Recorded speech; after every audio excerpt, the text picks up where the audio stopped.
உங்களுக்கு இன்றைக்கி ஒரு சின்ன ஒரு டிப்ஸு தான் சொல்கிறேன். சோம்பேறித்தனம் இல்லையா? நம்ம வாழ்க்கையில் எல்லாருக்கும் இருக்கக்கூடியது என்னது? சோம்பேறித்தனம். ஏன்னா நம்ம இப்போ எக்ஸாம்பிள் சொல்கிறது வந்து இன்றைக்கே நமக்கு எடுத்துக்கலாம் இல்லையா?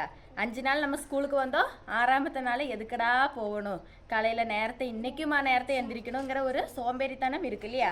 அப்போ எந்த ஒரு செயலை செய்கிறதா இருந்தாலும் நமக்கு என்ன? சோம்பேறித்தனம் தான் முக்கியமாக இருக்கிறது. அப்போ அந்த சோம்பேறித்தனத்தை போக்குறதுக்கு வேண்டி கொஞ்சம் ஸ்டெப்ஸு சொல்லித்தரேன். ஒன்று வந்துட்டு ஸ்மால் கோல்ஸ் இருக்கணும் நமக்கு. நம்ம வாழ்க்கையில் நம்ம எதை பண்ணுறோம், எப்படி பண்ணுறோங்கிற ஒரு லட்சியம், நம்ம ஒரு குறிக்கோள் இருக்கணும்.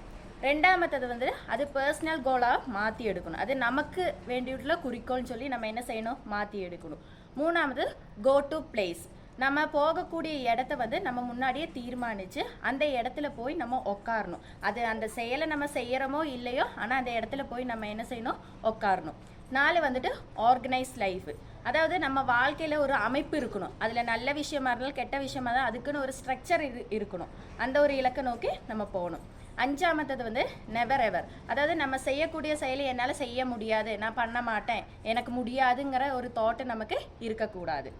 6ஆமத்தது வந்துட்டு செக்லிஸ்ட்டு. நம்ம எந்த ஒரு செயலை செய்கிறதா இருந்தாலும் அதை லிஸ்ட் அவுட் பண்ணி வைக்கணும். காலையில் இத்தனை மணிக்கு எந்திரிக்கிறோம், என்னென்ன வேலைகள் செய்கிறோம், இத்தனை மணிக்கு நம்ம ஸ்கூலுக்கு வரோங்கிறத நம்ம லிஸ்ட் அவுட் பண்ணி, அதே மாதிரி ஸ்கூல் முடிஞ்சு போகும்போது என்னென்னலாம் நம்ம செய்யணும், எத்தனை மணிக்கு படிக்கணும், எத்தனை மணிக்கு தூங்கணுங்கிறதெல்லாம் நம்ம என்ன செய்யணும்? செக்லிஸ்ட் பண்ணி வைக்கணும். 7ஆமத்த ஸ்டெப்புங்கிறது ஈட் அண்டு ஸ்லீப்பு.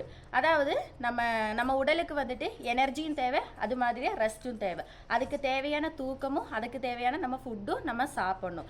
இந்த 7 ஸ்டெப்பையும் நம்ம கடைபிடிக்கும் போது நமக்கு ஆட்டோமேட்டிக்காக சோம்பேறித்தனம் வந்துட்டு நம்ம வாழ்க்கையில் இல்லாமல் ஆயிரும். அப்போ இதை நீங்கள் கடைபிடிங்க. ஏன்னா நம்ம படிக்கிறோம், நம்ம படிக்கத்தான் வரோம். அப்போ இந்த படிக்கும்போது டீச்சர் சொல்லக்கூடிய காரியங்களை அன்னன்னைக்கு எடுக்கிற பாடத்தை அன்னன்னைக்கு படித்து வைக்கணும். அல்லாமல் இது நாளைக்கு படிக்கலாம், அடுத்த நாள் படிக்கலாம்னு சொல்லிட்டு நம்ம டைமும் போகும், அதே மாதிரி டேஸும் போகும். அது எது? சோம்பேறித்தனத்துக்கு ஆளாகவும் ஆயிரும். அப்போ இதை இல்லை நீங்கள் கடைபிடிக்கணும். இன்றைய நாள் இனிய நாளாகட்டும். நன்றி, வணக்கம்.